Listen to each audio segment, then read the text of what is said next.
अऊज़ु बिल्लाहि मिनश्शैतानिर रजीम बिस्मिल्लाहिर रहमानिर रहीम अस्सलामु अलल हुसैन व अला अली इब्नुल हुसैन व अला औलादिल हुसैन व अला अस्हाबिल हुसैन।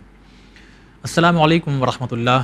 नाज़रीन, आप सभी का हम इस प्रोग्राम में खैर मकदम करते हैं कि जिसमें आप बेहतर समझते हैं कि मुसलसल कई सालों से ये प्रोग्राम आपकी खिदमत में नश्र किया जा रहा है, जिसका उन्वान है, टॉपिक है हमारे हैं हुसैन। इसमें मुल्क के मारूफ़ नौख़वां हज़रात को हम दावत देते हैं और वो हमारे स्टूडियो में तशरीफ़ लाते हैं। फिर हम उन्हीं से उनके पढ़े गए नौहे के कुछ बंद और फिर उन्हीं की कुछ उन्हीं की ज़बानी, उन्हीं की कहानी, यानी उनके ही बारे में कुछ बातें आप तक पहुँचाते हैं। इसलिए कि एक नौहा ख़ां जब नौहा पढ़ता है तो उसे बहुत से लोग उसे देखते हैं, बहुत से लोग उसे फॉलो करते हैं। आइडियल कहीं न कहीं कुछ लोगों को मान लिया जाता है। लिहाजा एक आलिम को, एक ख़तीब को, एक नौहा ख़ां को, यूँ तो हर इंसान को अच्छा होना चाहिए, लेकिन चूँकि जो पब्लिक में आते हैं, पब्लिक फेस बनते हैं, उन्हें कैसा होना चाहिए, यही सब बातें हैं जो मुसलसल आप तक पहुँचाई जाती है। आज हमारे साथ बेंगलोर से तशरीफ़ लाए हैं मोहतरम मशहूर नौहा ख़ां जनाब मीर रेहान अब्बास साहब। आइए मुलाकात करवाते हैं। अस्सलामु अलैकुम व रहमतुल्लाह। वालेकुम अस्सलाम व रहमतुल्लाहि व बरकातहू। बहुत बहुत आपका हम शुक्रिया अदा करते हैं कि आप तशरीफ़ लाएँ। और ये प्रोग्राम, जैसा कि आप बेहतर जानते हैं इसके बारे में, कि कुछ नौहे हम चाहेंगे कि हमारे इस प्लेटफॉर्म से जो है वो हमारे नाज़रीन तक आपके पहुँचे। क़ब्ल इसके कि हम आपसे गुजारिश करें किसी एक नौहे के पढ़ने के लिए, हम आपसे ये जानना चाहते हैं थोड़ा कुछ अपने बारे में आप बताएं। एजुकेशन कहाँ से है, आपका आबाई वतन क्या है, वाकई बेंगलोर से में यानी जॉब हो रही है या रहते कहीं और हैं, थोड़ा सा इंट्रोडक्शन आप दें। अस्सलाम वालेकुम रहमतुल्लाहि व बरकातहू। मैं सबसे पहले शुक्रगुज़ार हूँ मोहम्मद वाले मोहम्मद का, शहज़ादी कौनैन बीबी फ़ातिमा ज़हरा सलाम का, कि मुझे सख़ीर को इस काबिल समझा, आप सबके दरमियान में हाज़िर हो गया। और बिलख़ुसूस ममनून व मशकूर हूँ चैनल विन के मुंतज़मीन, ख़ुसूस इरफ़ान भाई आपका और इमरान भाई का, कि मुझे सख़ीर को इस मकाम पर लाने की नेक सआदत हासिल की। जैसा कि आपने पूछा एजुकेशनल बैकग्राउंड, बताते चलूँ कि मैं ग्रेजुएशन किया हूँ, मैं BBM। अच्छा, माशाअल्लाह। मैं 5 साल से एक्सेंचर कंपनी में एज एन HR ऑपरेशंस मेरी ड्यूटी रही, as a roles and responsibility as an HR operations. अभी मैं हाल में 5 महीने पहले मैं अप्लाइड मटेरियल्स एक नई कंपनी में मैं फिर से ज्वाइन हुआ हूँ। और मैं नौहा ख़ानी का आगाज़ शुरू करने से पहले ये भी बताते चलूँ कि मेरे वालिद साहब जो हैं वो भी एक ज़ाकिर अहले बैत हैं, जो कि 35 साल से वो अपनी ज़ाकिरी करते आ रहे हैं। अच्छा। सोज़ो सलाम की शक्ल में, मरसियों की शक्ल में, और नौहा ख़ानी जैसे कि जुलूसों में नौहा पढ़े, मातमदारी में, पुरसादारी में। वतन आपका वही बेंगलोर है? जी, मेरा वतन है पोथेनाडली, जो बेंगलोर से 70 किलोमीटर दूर है। जी। मेरे वालिद साहब जब उनकी जवानी, जब से वो बेंगलोर आ चुके थे, हाँ, तो मेरा proper born and bought up Bangalore है। अभी भी वहाँ आज़ादारी होती है या सारे लोग माइग्रेट कर? अच्छा। नहीं, आज़ादारी वहाँ पर भी होती है, हम भी हिस्सा लेते हैं, जो मौला सज्जाद अलैहिस्सलाम की शहादत में। अच्छा। और शबेदारियों में वहाँ के भी नौजवान बहुत खुलूस से आज़ादारी करते हैं। अच्छा। कम लोग हैं फिर, बट फिर भी वो उनकी आज़ादारी माशाल्लाह। चलिए, बहुत शुक्रिया अदा करते हैं। अभी बहुत से कुछ सवालात हैं जो हम पूछना चाहेंगे, मगर हम चाहेंगे कि अपना कोई, यूँ तो हर नौहा मुहतरम है, लेकिन कोई ऐसा नौहा जो लोग आपसे अक्सर जब आप पढ़ने जाते होंगे तो लोग कहते होंगे, रेहान भाई वो वाला ज़रा नौहा सुनाइए, यानी वो वाले से मुराद वो आप जो आप सुनाएंगे, तो हमारे नाज़रीन की खिदमत में मुख्तसर 2-4 बंद आप हमारे नाज़रीन की खिदमत में पेश करें। जी बिल्कुल।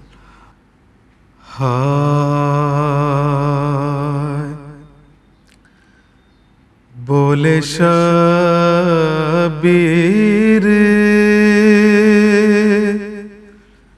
की सरवर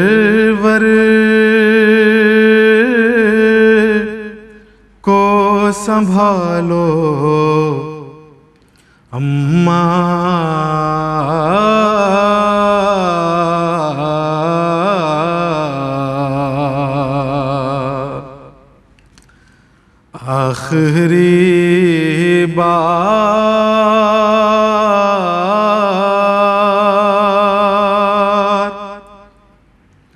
कलेजे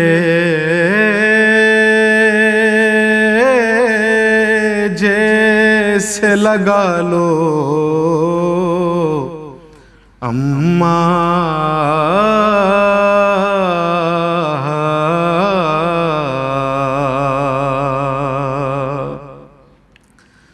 सुन के बेटे की सदा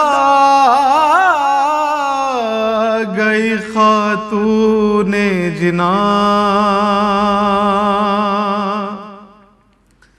सुन के बेटे की सदा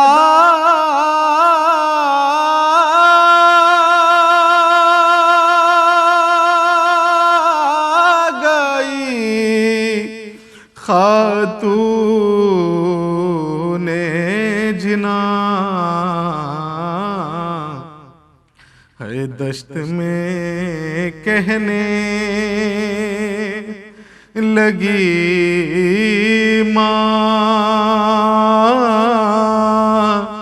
है मेरा लाल कहाँ।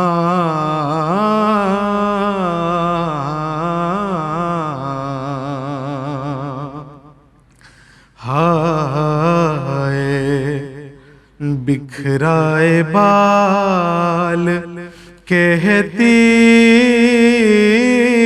है जंगल में फातिमा, ऐ शिमर मेरे लाल को से नाज़िब कर, अरे इतने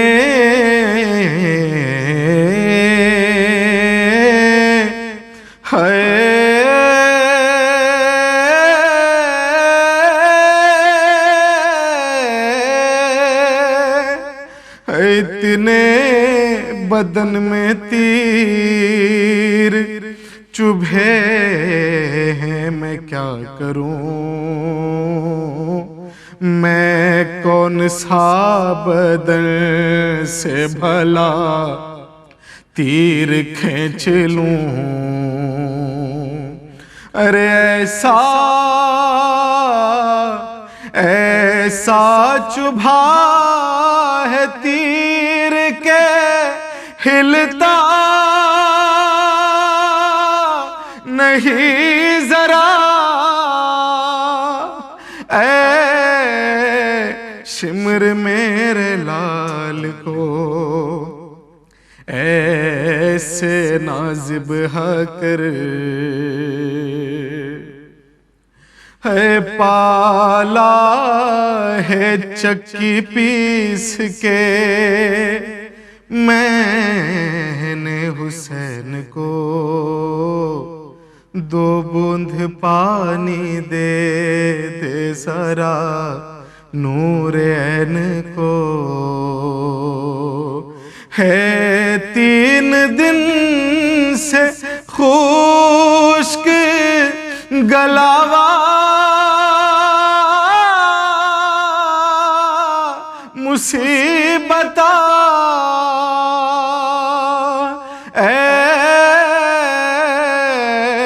शिमर मेरे लाल को ऐसे नाज़िब कर,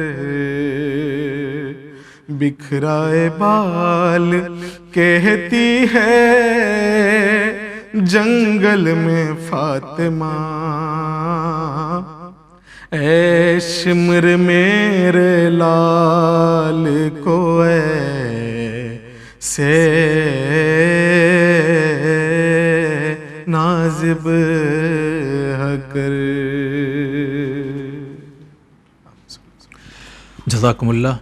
बहुत ही पुरदर्द भरी आवाज़ और वैसा ही नौहा नाज़रीन आपकी खिदमत में मोहतरम जनाब मीर रेहान साहब ने पेश किया। एक सवाल हम ये आपसे करना चाहते हैं जो कि हमारे नाज़रीन भी बेहतर समझते होंगे कि ये जो ख़ास जो फील्ड है नौहा मरसिया कहीं ना कहीं खिताबत भी जब तक इंसान बचपन से करता है तो आगे जाके बड़ा उरूज मिलता है। ये आपने जवानी में शुरू किया या होता है कि वालिदैन ही चाहते हैं कि अभी 6 साल के हैं 5 साल के हैं बेटा कुछ पढ़ो? जी। तो ये कब से आगाज़ कब से किया आपने? जब मैं मतलब मेरे वालिदैन कहा करते हैं जब मैं बहुत छोटा सा था, जब से हमारे उस्ताद लेजेंड नदीम सरवर साहब की नोहें तो घर में अक्सर हर घर में हाँ तकरीबन हाँ सुना करते थे, तो वो अपनी बच्चों की ज़बान में मैं वो उन नोहों को गुनगुनाता था। अच्छा जी, अब्बास कहते हैं को अब्बास थे बोल के, मतलब अपनी छोटी उम्र से ही मैं अपने वालिदैन के ज़बानी में सुना। और मैं तकरीबन 7 या 8 साल की उम्र से मैं इस नोहाखानी को अंजाम देते आ रहा हूँ। क्या नाम है आपके वालिद साहब? मीर फजल हुसैन फजलू भाई, सलामत रखे उन्हीं की दुआ है। मैं 7-8 साल की उम्र से मैं नोहाखानी करते आ रहा हूँ। जैसा कि बड़े बड़े जुलूसों में अल्हम्दुलिल्लाह वो मौका मिला मुझे कि मोमिनीन के दरमियान कुछ पढ़ सकूं, और उनकी मोहब्बतें और उनकी दुआएं मुझे यहाँ तक ले आई। वही हमने कहा ना कि चूँकि हमने इस चीज़ को महसूस किया है कि पब्लिक में जा कर के पढ़ना वो बचपन से ही जब वो एक डर ख़त्म हो जाता है तभी आदमी कर सकता है। अच्छा ये पूछना चाहेंगे कितने साल से आप ये देखा जाए कि पहले तो वो सीडीज़ आती थी जी, उसके बाद अब यूट्यूब का सिलसिला शुरू हो गया, तो ये वाला जो सिलसिला है स्टूडियो में जा कर के नौहा पढ़ के मोमिनीन की खिदमत करना, ये कितने साल से आपने शुरू किया? 2007 में एक मोमिन थे, वो हमारे जो सीनियर नोहे खान हैं मीर मोहसिन अली साहब, बहुत अच्छी आवाज़ है और बहुत अच्छे अंदाज से वो, और जुलूस को किस तरीके से संभालना है, जुलूस में किसको पढ़वाना है, वो बहुत अच्छी मैनेजमेंट जी, क्योंकि बहुत बड़ी तादाद है, जैसा कि शब आशूर हो या आशूर हो अरबईन हो, बहुत बड़ी तादाद होती है। और बेंगलोर में जी अल्हम्दुलिल्लाह बड़ी शरफ़ की बात यह है कि हमारे बेंगलोर में एक से एक नोहे खान जो है बहुत प्यारी आवाज़ के, जैसा कि मीर मोहसिन अली हो, जाबिर भाई हो, नईम अब्बास है, जर्रार भाई हैं, बहुत अच्छी आवाज़ है। उनसे हम इंस्पायर हुए, वालिद साहब की मतलब उनके नक्शे कदम पे चलें कि ये नोहा पढ़ा जाए। वालिद साहब भी उस टाइम टेप रिकॉर्डर का ज़माना था, नासिर जैदी साहब के नोहे सुनते थे। वालिद साहब बहुत बड़े फ़ैन नासिर जैदी साहब। अच्छा जी, मौला उनकी मग़फ़िरत करे जी, खुदा उनके दर्जात बुलंद करे। वाकई बहुत अच्छे उनके नोहे होते जी। मुझे ले चलो बाबा जो सफ़रे इमाम हुसैन वाला कलाम था उस टाइम पे, और वो भी नहीं था कि ये कलाम सफ़रे इमाम हुसैन पे रिलीज़ किया जाए। और जैसा कि अभी हम लोग कर रहे हैं, मौलाए कायनात की जब शहादत आई तो 21 से पहले 2-3 दिन पहले उनके हवाले से नोहा अय्याम में फातिमा, वैसा नहीं था, पहले मुहर्रम में ही सारे नोहे जी बिल्कुल। तो मतलब उस टाइम पे बैठ के हम लोग जब वालिद साहब बैठ के इस तरीके से हमको सिखाया गया, और एल्बम हमारी शुरू हुई जैसा कि मैं कह रहा था, मोहसिन भाई के एल्बम बहुत पहले से आ रही थी। अच्छा। तो एक बंदे खुदा ने वो आया, बोला कि बच्चे की आवाज़ बहुत अच्छी है, मैं चाहता हूँ इस बच्चे को आपकी कैसेट में मेरी तरफ से स्पॉन्सर मैं करूँगा इस बच्चे के लिए, आप नोहा डालिए। जी, शामिल की। तो 2008 में 7 या 8 में मेरा एक पहला नोहा आया था, और 2010 में एक भाई हैं अखिल भाई बोल के, उनके साथ मतलब मिल के एक नोहा पढ़ा था 2010 में। 2013 से मेरी पर्सनल एल्बम शुरू हुई। अच्छा जी। अब जाहिर सी बात है आप जिस उम्र और जिस एज का हवाला दे रहे हैं जब से आपने आगाज़ किया, तो मुझे यकीन है इस चीज़ का कि उस उम्र में तो आप नोहा नहीं कहते होंगे। क्या आज भी नहीं कहते हैं, दूसरों को पढ़ते हैं? जी बिल्कुल। अच्छा, ज़्यादातर किसका लेते हैं आप नोहा? मुबारक जलालपुरी, हाँ जो जलालपुर का जी, अभी ये कलाम भी उन्हीं का कलाम है। अच्छा जी बिल्कुल। तो वो बड़े मसाइब से भरपूर नोहे लिखते हैं, मुबारक जलालपुरी साहब। नादरीन, वाकई खुदा बंदे आलम ने मौला हुसैन की ख़ास अता है। खुद पर्सनली मैं भी उनसे बहुत इंस्पायर हूँ जी। बस एक ही नहीं, बहुत सारे नोहे उनके मैंने पढ़े हैं जो कि मोमिनीन को बहुत पसंद आए।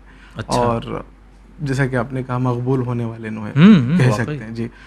बस यही नहीं, करबला में भी मैंने बहुत मतलब इन्हीं के, वो लिखते हैं वैसी कैफियत से, वाकई बस चुप जाते हैं दिल को।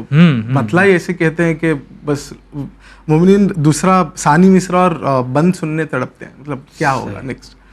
तो नहीं, इसमें जो है वो नोहे के अलावा ख़ुद हमने महसूस किया कि आवाज़ और पढ़ने वाले का खुलूस और अंदाज़ भी बहुत ज़्यादा इफ़ेक्टिव होता है, जो कि बहरहाल मैं फ़ैसला नहीं कर सकता, मगर आप में के अंदर वो मौला हुसैन ने कहीं ना कहीं वो सलाहियत दी है। मैं चाहता हूँ कि एक और नोहा पेश करें ताकि हमारे नाज़रीन ज़रा सा सुन सकें, कि क्योंकि मकसद ख़ास वही है कि नोहा सुना जाए। जी बिल्कुल बिल्कुल।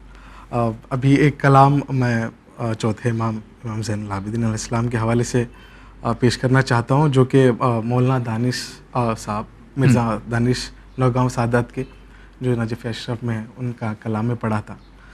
बस उसके 2-3 पद इंशाअल्लाह।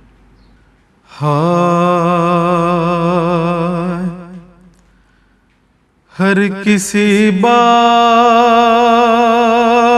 की चाहत ये हुआ करती है,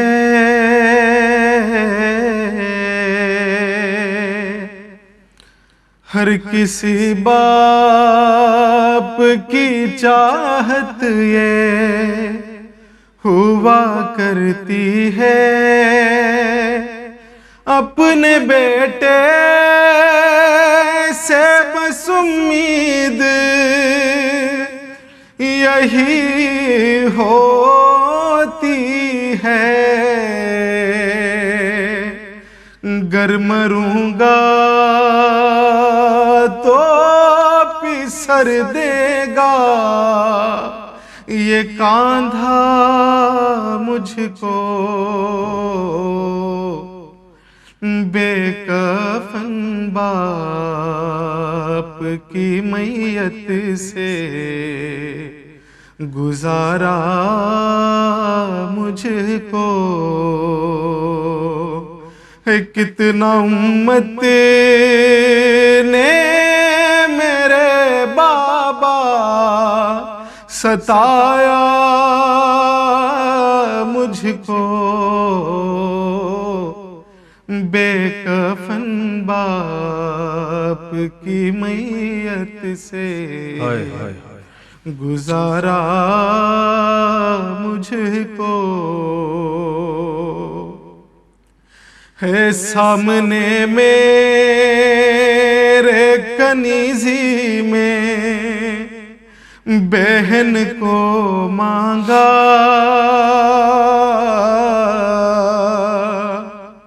अरे हाय सादात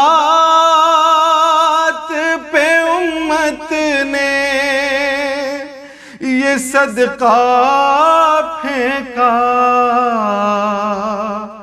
मार डालेगा मेरे बाबा ये सदमा मुझको, बेकफन बाप की मैयत से गुजारा मुझको, रो के कहती है मुझे पानी पिला दो भैया, रो के कहती है मुझे पानी पिला दो भैया, अरे मुझको जालिम के तमाचों से बचा लो भैया,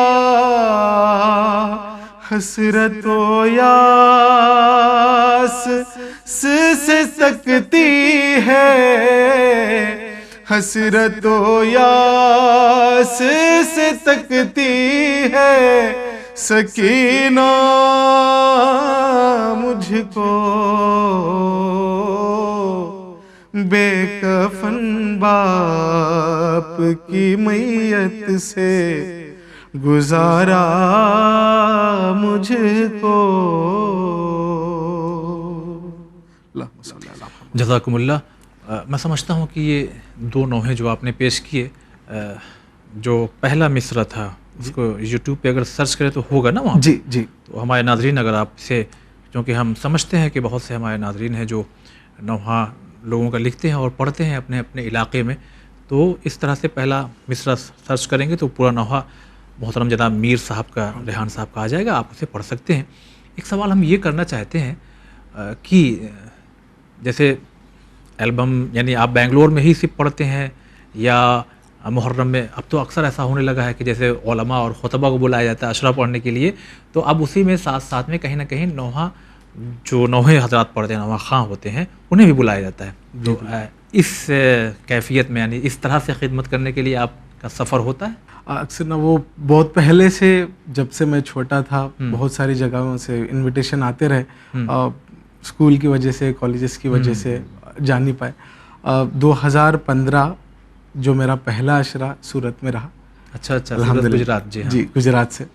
उसके बाद से अल्हम्दुलिल्लाह मस्कत से हमारे जो बेंगलोर के मोमिनीन भाई थे जी, उन्होंने ख्वाहिश की वहाँ के अराकीन से कि हमारे यहाँ का बंदा है जो कि बहुत अच्छी आवाज़ है, तो उनकी तरफ से मैं नाम भी लेना चाहता हूँ, क्योंकि हमारे कासिम भाई और नूर भाई बोल के दो नाम हैं जो उन्होंने हमें इनवाइट किया गया था, और मैं इंशाल्लाह अल्हम्दुलिल्लाह से 2017 से अब तक मैं मस्कत में पहला अशरा। अच्छा, एवरी ईयर। अच्छा, ये भी बताइए, हम समझते हैं कि बहुत से, चूँकि आज़ादारी ये ख़ासकर जो 10 दिन होता है ना मुहर्रम, और अब तो कहीं ना कहीं देखा जाए 40 तक, हर इलाके में नौहे तो बहरहाल पढ़े ही जाते हैं।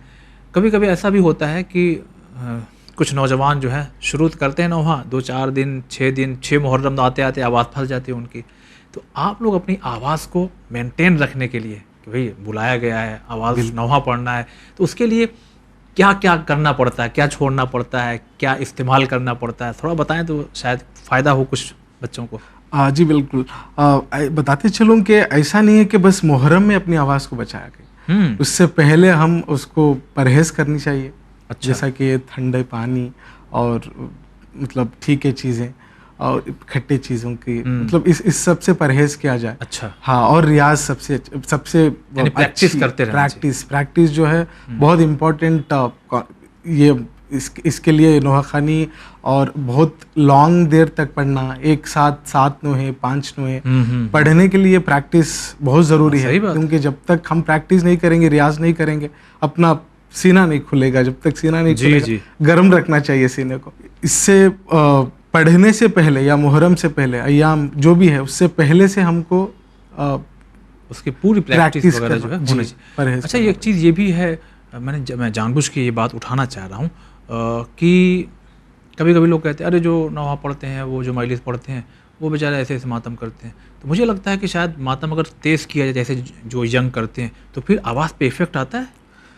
बिल्कुल। फन भाई, जैसा कि साइंटिफिकली देखा जाए तो सीने से मातम जोर से करने के बाद थोड़ा मुश्किल होता है आवाज़ पे ना। जी, आवाज़। तो शायद यही वजह होगी कि नौहा खां हजरात और जो मजलिस पढ़ने वाले हैं वो ज़रा आहिस्ता करते हैं, ताकि उन्हें एक मुसलसल पढ़ना है। जी। ये सवाल इसलिए हमें जानबूझ के उठाया कि बहुत से हमारे जो नादरीन हैं उसमें से कभी कभी लोग कह देते हैं अरे ये तो मतलब मजलिस पढ़ के खाली खड़े रहते हैं ऐसे हल्के हाथ से। तो बहरहाल हमें परहेज़ करना चाहिए, न जाने किसकी क्या मजबूरी है। ये फैक्ट है, आवाज़ पे असर आता है।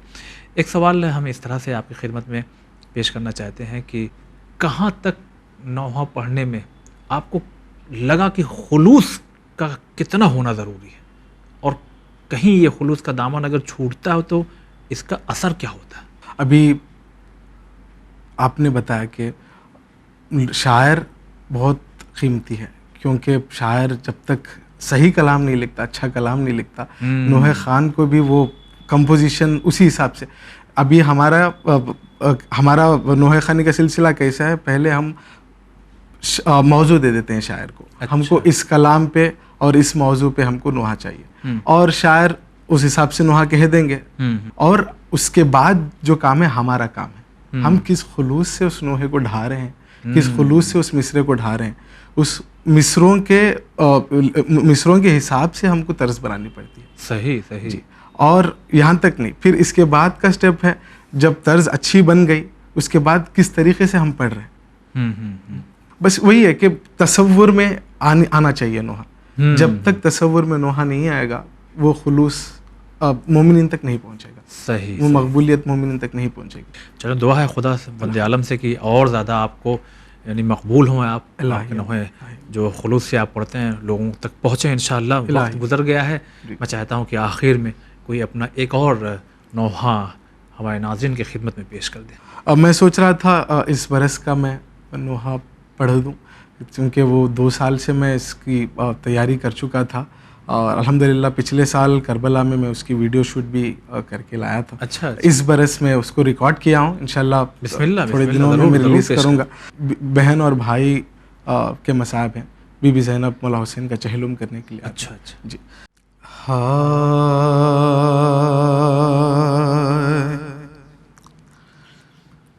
गिरी मज़ार पे भाई की नोहा ख्वां ज़ैनब है, बता दो भैया मेरे जाए अब कहाँ ज़ैनब। अरे ये कह के कब्र पे बेहोश हो गई दुखिया,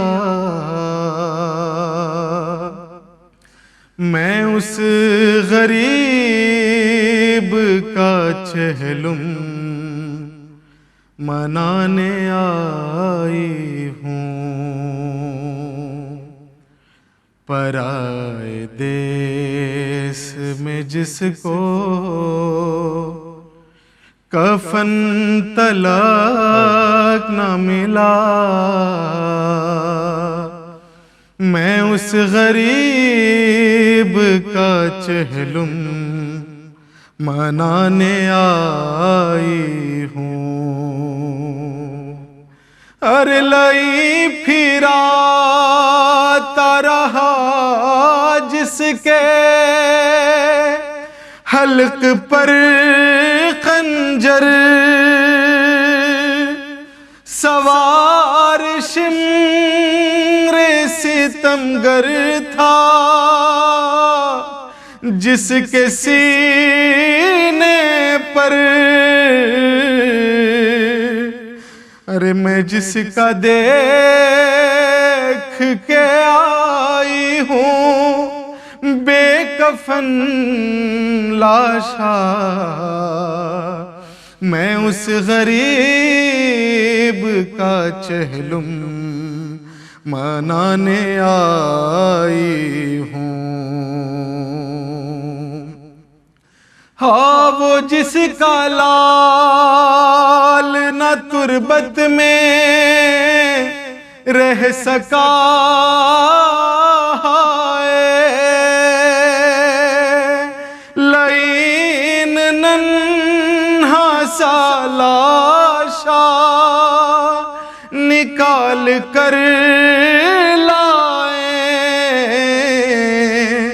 मैं देखती रही नाजुक गले को काट लिया,